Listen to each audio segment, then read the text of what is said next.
Sir ಈಗ ನಿಮ್ಮ ತಂದೆಯವರು ಓಟ್ ಯಾರಿಗೆ ಓಟ್ ಹಾಕಿದ್ದಾರೆ? ಅಲ್ಲ ಇದು ತಂದೆಯವರು ಓಟ್ ಹಾಕಿರೋದ್ರ ಬಗ್ಗೆ ಬಹಳ ಅನುಮಾನ ಇದೆ ಸರ್. ಅವರು ಆತ್ಮಸಾಕ್ಷಿಗೆ ಓಟ್ ಹಾಕಿದೆ ಅಂತ, ಆದರೆ ಅವ್ರು ಗೆದ್ದಿರೋ JDS ಚಿಹ್ನೆ ಮೇಲೆ. ಅವರ ಮತದಾನದ ಬಗ್ಗೆ ಸಹಜವಾದಂಥ ಅನುಮಾನ ಸಂಶಯಗಳಿದೆ ಸರ್. ಈಗ ನಾನು ನಿಮ್ಮ ನ್ಯೂಸ್ ಚಾನಲ್ ಗಮನಿಸಿದೆ. Okay sir.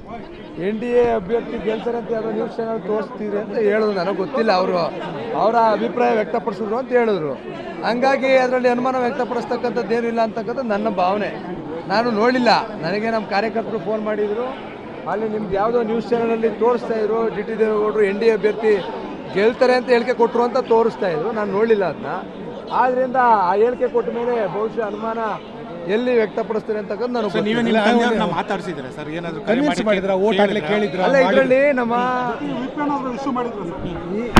ನಮ್ಮ ಪಕ್ಷದ ವತಿಯಿಂದ ನಮ್ಮೆಲ್ಲ ವರಿಷ್ಠರು ಸಹ ಅವ್ರ ಜೊತೆ ಚರ್ಚೆ ಮಾಡಲಿಕ್ಕೆ ಮಾಡಿದ್ದಾರೆ. ಬಹುಶಃ ಅವರೇ ಹೇಳಿಕೆ ಕೊಟ್ಟಿದ ಮೇಲೆ ಪ್ರಶ್ನೆಯನ್ನು ಉದ್ಭವಿಸಿತು ಅಂತ. ಈಗ ನಾನು ಹೇಳ್ತಕ್ಕಂಥದ್ದು ಇಷ್ಟೇ, ಯಾವುದೇ ಗೊಂದಲ ಬೇಡ.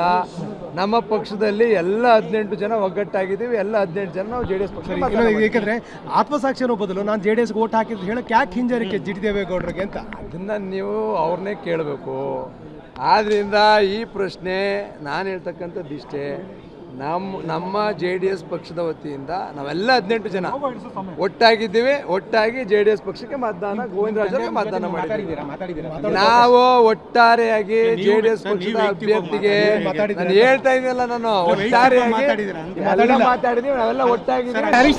ಸರ್ ಈಗ ನಿಮ್ಮ ತಂದೆಯವರು ಓಟ್ ಯಾರಿಗೆ ಓಟ್ ಹಾಕಿದ್ದಾರೆ? ಅಲ್ಲ ಇದು ತಂದೆಯವರು ಓಟ್ ಹಾಕಿರೋದ್ರ ಬಗ್ಗೆ ಬಹಳ ಅನುಮಾನ ಇದೆ ಸರ್. ಅವರು ಆತ್ಮಸಾಕ್ಷಿಗೆ ಓಟ್ ಹಾಕಿದೆ ಅಂತ, ಆದರೆ ಅವ್ರು ಗೆದ್ದಿರೋ JDS ಚಿಹ್ನೆ ಮೇಲೆ.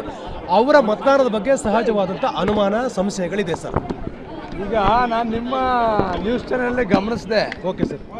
NDA ಅಭ್ಯರ್ಥಿ ಗೆಲ್ತಾರೆ ಅಂತ ಯಾವುದೋ ನ್ಯೂಸ್ ಚಾನಲ್ ತೋರಿಸ್ತೀರಿ ಅಂತ ಹೇಳಿದ್ರು. ನನಗೆ ಗೊತ್ತಿಲ್ಲ, ಅವರ ಅಭಿಪ್ರಾಯ ವ್ಯಕ್ತಪಡಿಸಿದ್ರು ಅಂತ ಹೇಳಿದ್ರು. ಹಂಗಾಗಿ ಅದರಲ್ಲಿ ಅನುಮಾನ ವ್ಯಕ್ತಪಡಿಸ್ತಕ್ಕಂಥದ್ದು ಏನಿಲ್ಲ ಅಂತಕ್ಕಂಥದ್ದು ನನ್ನ ಭಾವನೆ. ನಾನು ನೋಡಿಲ್ಲ, ನನಗೆ ನಮ್ಮ ಕಾರ್ಯಕರ್ತರು ಫೋನ್ ಮಾಡಿದರು. ಅಲ್ಲಿ ನಿಮ್ದು ಯಾವುದೋ ನ್ಯೂಸ್ ಚಾನಲಲ್ಲಿ ತೋರಿಸ್ತಾ ಇದ್ರು DT ದೇವೇಗೌಡರು NDA ಅಭ್ಯರ್ಥಿ ಗೆಲ್ತಾರೆ ಅಂತ ಹೇಳಿಕೆ ಕೊಟ್ಟರು ಅಂತ ತೋರಿಸ್ತಾ ಇದ್ರು. ನಾನು ನೋಡಲಿಲ್ಲ ಅದನ್ನ. ಆದ್ದರಿಂದ ಆ ಹೇಳಿಕೆ ಕೊಟ್ಟ ಮೇಲೆ ಬಹುಶಃ ಅನುಮಾನ ಎಲ್ಲಿ ವ್ಯಕ್ತಪಡಿಸ್ತಾರೆ ಅಂತಕ್ಕಂಥ ನಾನು ಮಾತಾಡ್ಸಿದ್ರೆ ಸರ್ ಏನಾದ್ರು ಓಟ್ ಹಾಕ್ಲಿಕ್ಕೆ ಕೇಳಿದ್ರ? ಅಲ್ಲ, ಇದರಲ್ಲಿ ನಮ್ಮ ನಮ್ಮ ಪಕ್ಷದ ವತಿಯಿಂದ ನಮ್ಮೆಲ್ಲ ವರಿಷ್ಠರು ಸಹ ಅವ್ರ ಜೊತೆ ಚರ್ಚೆ ಮಾಡಲಿಕ್ಕೆ ಮಾಡಿದ್ದಾರೆ. ಬಹುಶಃ ಅವರೇ ಹೇಳಿಕೆ ಕೊಟ್ಟಿದ ಮೇಲೆ ಪ್ರಶ್ನೆಯನ್ನು ಉದ್ಭವಿಸಿತು ಅಂತ. ಈಗ ನಾನು ಹೇಳ್ತಕ್ಕಂಥದ್ದು ಇಷ್ಟೇ, ಯಾವುದೇ ಗೊಂದಲ ಬೇಡ. ನಮ್ಮ ಪಕ್ಷದಲ್ಲಿ ಎಲ್ಲ 18 ಜನ ಒಗ್ಗಟ್ಟಾಗಿದ್ದೀವಿ. ಎಲ್ಲ 18 ಜನ ನಾವು JDS ಪಕ್ಷ. ಯಾಕಂದ್ರೆ ಆತ್ಮಸಾಕ್ಷಿ ಅನ್ನೋ ಬದಲು ನಾನು JDS ಓಟ್ ಹಾಕಿದ್ದು ಹೇಳಕ್ಕೆ ಯಾಕೆ ಹಿಂಜರಿಕೆ DT ದೇವೇಗೌಡರಿಗೆ ಅಂತ ಅದನ್ನ ನೀವು ಅವ್ರನ್ನೇ ಕೇಳಬೇಕು. ಆದ್ರಿಂದ ಈ ಪ್ರಶ್ನೆ ನಾನು ಹೇಳ್ತಕ್ಕಂಥದ್ದು ಇಷ್ಟೇ, ನಮ್ಮ JDS ಪಕ್ಷದ ವತಿಯಿಂದ ನಾವೆಲ್ಲ 18 ಜನ ಒಟ್ಟಾಗಿದ್ದೀವಿ. ಒಟ್ಟಾಗಿ JDS ಪಕ್ಷಕ್ಕೆ ಮತದಾನ, ಗೋವಿಂದರಾಜರಿಗೆ ಮತದಾನ ಮಾಡಿದ್ದೀವಿ. ನಾವು ಒಟ್ಟಾರೆಯಾಗಿ JDS ಪಕ್ಷದ ಅಭ್ಯರ್ಥಿಗೆ ನಾನು ಹೇಳ್ತಾ ಇದ್ದೀನಲ್ಲ, ನಾನು ಒಟ್ಟಾರೆಯಾಗಿ ಮಾತಾಡಿದೀವಿ. ನಾವೆಲ್ಲ ಒಟ್ಟಾಗಿದ್ದೀವಿ. ನಮಸ್ಕಾರ.